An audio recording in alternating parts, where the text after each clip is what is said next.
안녕하세요. 서동범 원장입니다. 네, 오늘은 이제 본격적으로 세특이다 라고 하는 거에 대해서 알아볼 건데요. 이 세부 능력 특기사항이라고 하는 과목별 세특을 어떻게 대비해야 되는지에 대해서 오늘 핵심 말씀드릴 테니까요. 채널 고정. 자, 오늘 말씀드리고 싶은 이 세특에 대한 내용들은요, 사실 저번 시간에 말씀드렸던 학생부 종합전형을 대비하기 위한 가장 중요한 요소 중에 하나죠. 학생부 종합전형이다 라는 거 뭐라고 말씀드렸었죠?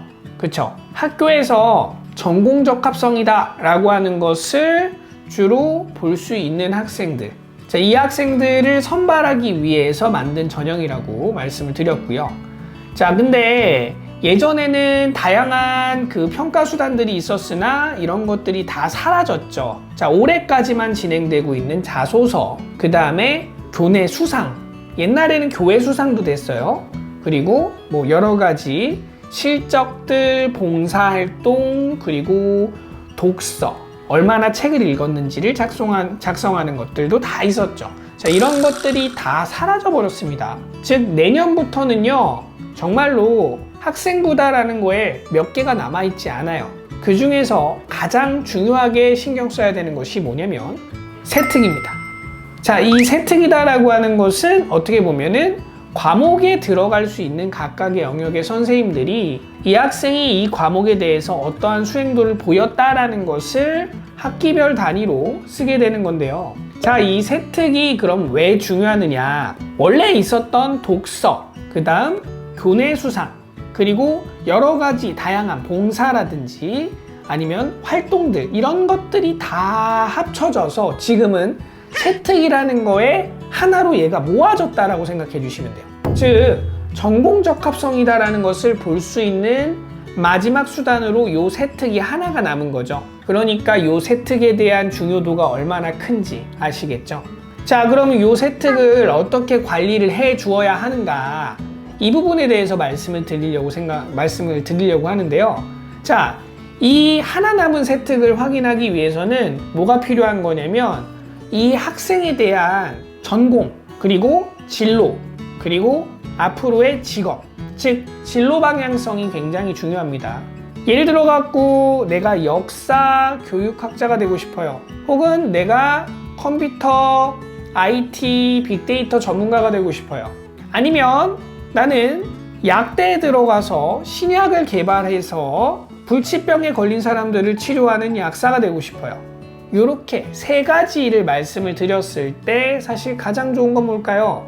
자, 세 번째가 되는 겁니다. 이게 무슨 얘기냐면요, 어떤 학과에 가고 싶다, 뭐를 배우고 싶다, 이것도 중요하지만 무엇을 하고 싶은, 내가 목적성이 명확하게 드러나 있는, 아까 말씀드렸죠? 제약회사에서 신약 개발을 통해서 불치병을 가지고 있는 사람들을 치료하고 싶은 제약연구원이 될 수도 있고요, 의대가 될 수도 있겠죠? 그렇죠? 자, 그래서 상위권 아이들 같은 경우엔 이런 식으로 포지셔닝을 많이 합니다. 자, 마찬가지입니다. 컴퓨터를 좋아하는 학생이라고 하더라도요, 어떤 식으로 디테일을 잡고 가시는 게 좋은 거냐면 화학을 좋아해요, 혹은 생명과학을 좋아해요. 거기에 로봇, IT 쪽, 이쪽을 연계를 지어 본다면 어떤 것들도 가능하느냐? 자, 요즘에 수술을 다 누가 하죠? 로봇가 합니다. 그러면 바이오 쪽에서 사용되는 로봇을 우리가 나노봇이라고 얘기를 하거든요. 크기가 작아서 이 나노봇을 이용해서 수술하는 거에 대한 기술들이 굉장히 발달하고 있어요. 그럼 이러한 기술들을 좀 더 흥미있게 내가 관찰해보고 그 부분에 대해서 더 알아볼 수 있는 계기가 되는 그러한 직업군을 내가 하고 싶다라고 생각을 한다면, 자, 여기서는 뭐가 들어갈 수 있죠? 생명과학 들어갈 수 있습니다. 그 다음 뭐 들어갈 수 있습니까? 그쵸, 로봇공학 들어갈 수 있죠.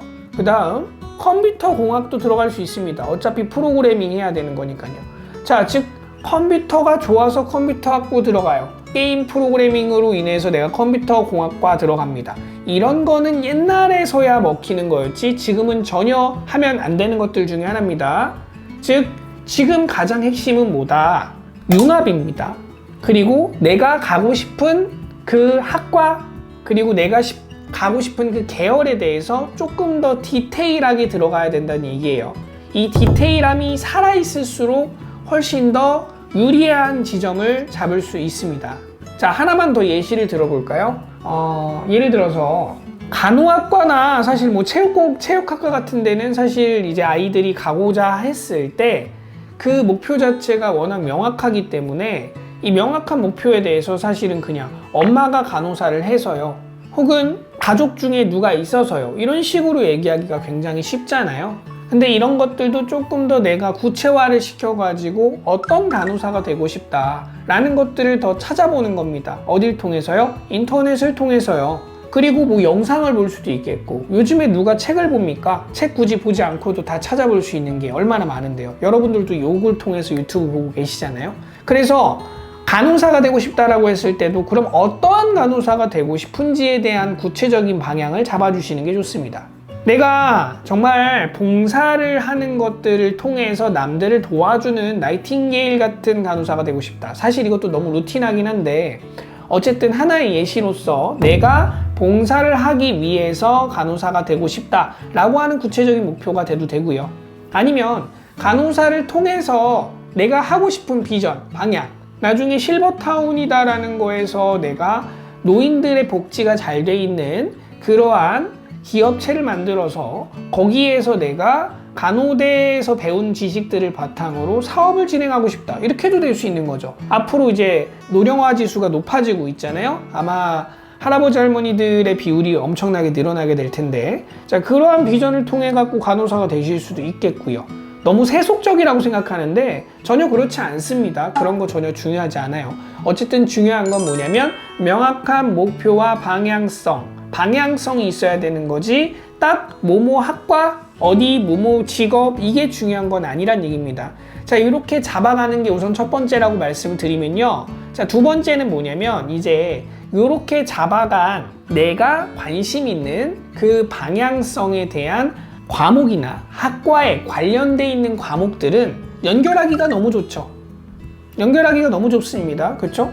예를 들어 갖고 내가 화학과에 관심이 많아요.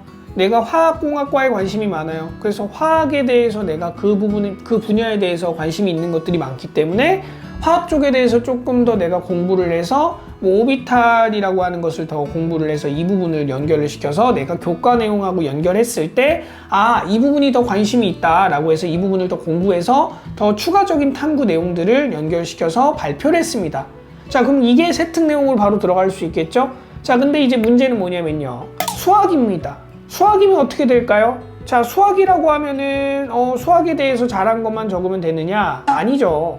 내가 화학공학과에 관심이 있으면 화학공학과에 관련돼 있는 수학의 테마를 잡아야 됩니다. 자, 화학공학과라고 하더라도 수학적인 역량이 안 필요할 수가 없거든요.